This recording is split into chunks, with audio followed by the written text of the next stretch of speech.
So finally वो दिन आ गया था कि जब मुझे कलकत्ता छोड़ना था। I was going to Karnataka असली कॉफ़ी की तलाश में।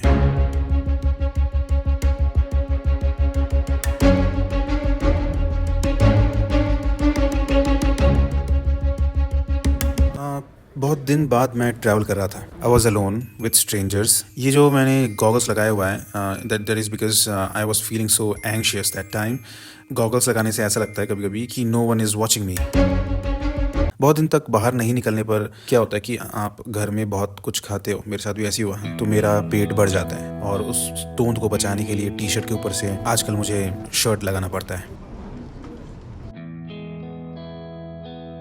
तो अपनी सीट का इंतज़ार करते हुए वो जो लंबा रेक्टेंगुलर एरिया होता है फ़्लाइट में घुसने से पहले, मैं कैमरा लेकर इधर उधर शूट कर रहा था। बट एयर होस्टेस ने कहा कि इट इज़ नॉट अलाउड। लेकिन अंदर पहुंचकर जब मैंने गूगल में सर्च किया, ये कहीं नहीं लिखा हुआ है कि वीडियोग्राफी अलाउड नहीं है। We can do videography inside the aircraft. But अगर कोई मना करता है कि उसका ना खींचो, तो मैं नहीं खींचूंगा। बट जिस समय मैं शूटिंग कर रहा था वो एयर होस्टेस पीछे थी, वो कैमरे में भी नहीं थी। तो I don't know why she had that problem. जितने भी लोग मेरे साथ सफ़र कर रहे थे ना, काफ़ी यंग थे और सब के सब सॉफ्टवेयर डेवलपर लग रहे थे। पता नहीं क्यों बैंगलोर में सबको देखकर ऐसा लगता है कि सभी सॉफ्टवेयर डेवलपर ही है। I am not kidding. So it took around 2.5 or 3 hours to reach Bangalore. हम लोग शेड्यूल से पहले थे, क्योंकि मुझे याद है कि जो अपना पायलट है वो कह रहे थे कि वी आर बिफोर टाइम। तो मेरे दिमाग में आया था कि ओके गुड। अभी बैंगलोर एयरपोर्ट इतना सुंदर हो गया ना, मतलब झरने हैं भाई, झरने अंदर। ऊपर से ये जो गोप्रो का जो मैंने सेटिंग किया हुआ ना भाई, गजब का। इसमें जो कलरें आ रही है ना चीज़ों की, ग्रीन इतना सुंदर ग्रीन दिख रहा है, ऑरेंज इतना अच्छा ऑरेंज दिख रहा है, क्या बताऊँ यार।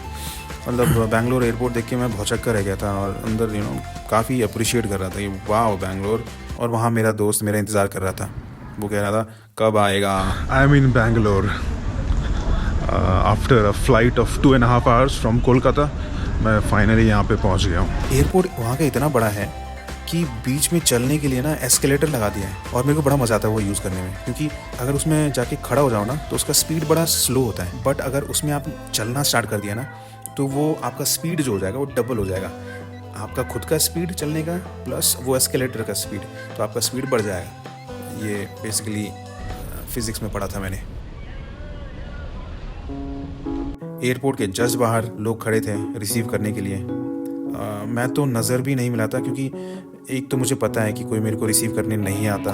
कौन है यार, मतलब किसी को मैंने बताया नहीं है, और दोस्त को मैं जानता हूँ वो आएगा नहीं। और दूसरा रीज़न ये है कि वो रिसीवर्स के साथ साथ ना कैब ड्राइवर्स भी होते हैं जो कि आपको देख रहे होते हैं, और अगर मैंने नज़र मिला लिया तो वो बोलेंगे टैक्सी टैक्सी चाहिए क्या, और बड़े ठगते हैं। I mean they charge a lot, जितना ओला उबर में लगता है ना उससे। एक बार मैंने आई पेड अराउंड 2000 रुपीज़, और वही ओला उबर में उससे मैं 500 रुपीज़ लेता था।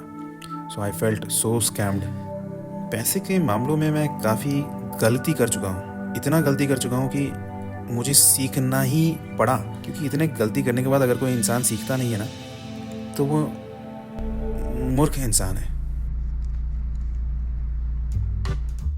तो ये रहे मेरे दो दोस्त जिनके बारे में मैं आपको बता रहा था, ऋषभ और मातो।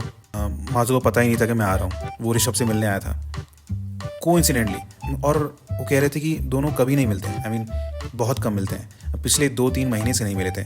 और आज कोइंसिडेंटली नरेश सब्ज़ी लेने गया था और वो यहाँ घुस गया ऋषभ के यहाँ, और ऋषभ ने फिर उसे बताया। फिर दोनों मेरे को रिसीव करने आए थे कार से। Rishabh has a Verna, it's a beautiful car.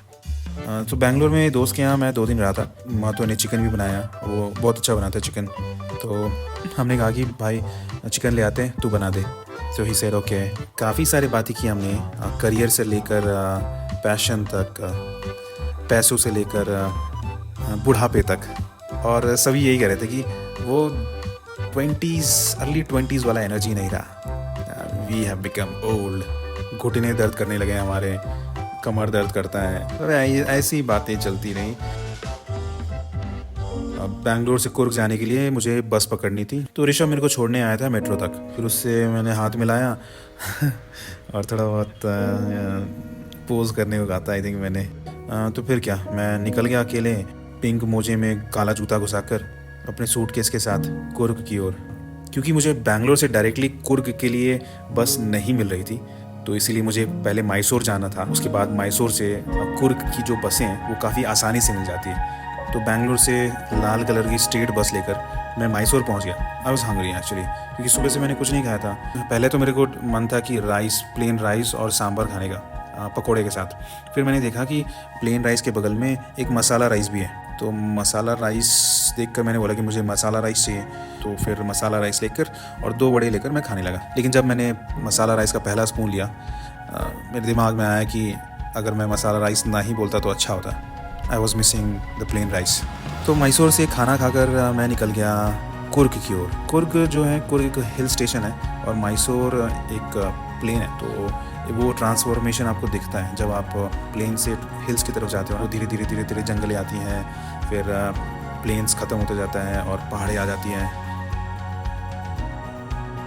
3-4 घंटे के सफ़र के बाद मैं काफ़ी थक चुका था और भूख तो नहीं लग रहा था, लेकिन प्यास बहुत ज़ोर से लग रही थी। बट पानी ढूंढते ढूंढते मुझे कॉफ़ी पीने का भी मन कर गया, क्योंकि इतने सारे कॉफ़ी शॉप्स थी वहाँ पे।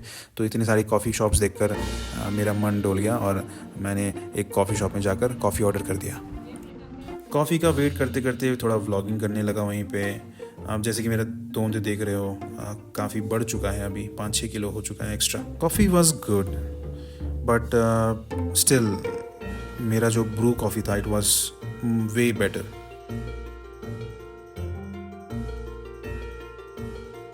होटल में मैं जैसे ही उतरा, वहाँ पे एक लड़का खड़ा था। वो होटल में ही काम करता था। तो उसने मेरा नाम चेक किया, मेरी बुकिंग चेक करी और अपने ओनर को कॉल किया, बट उसका ओनर कॉल ही नहीं उठा रहा था।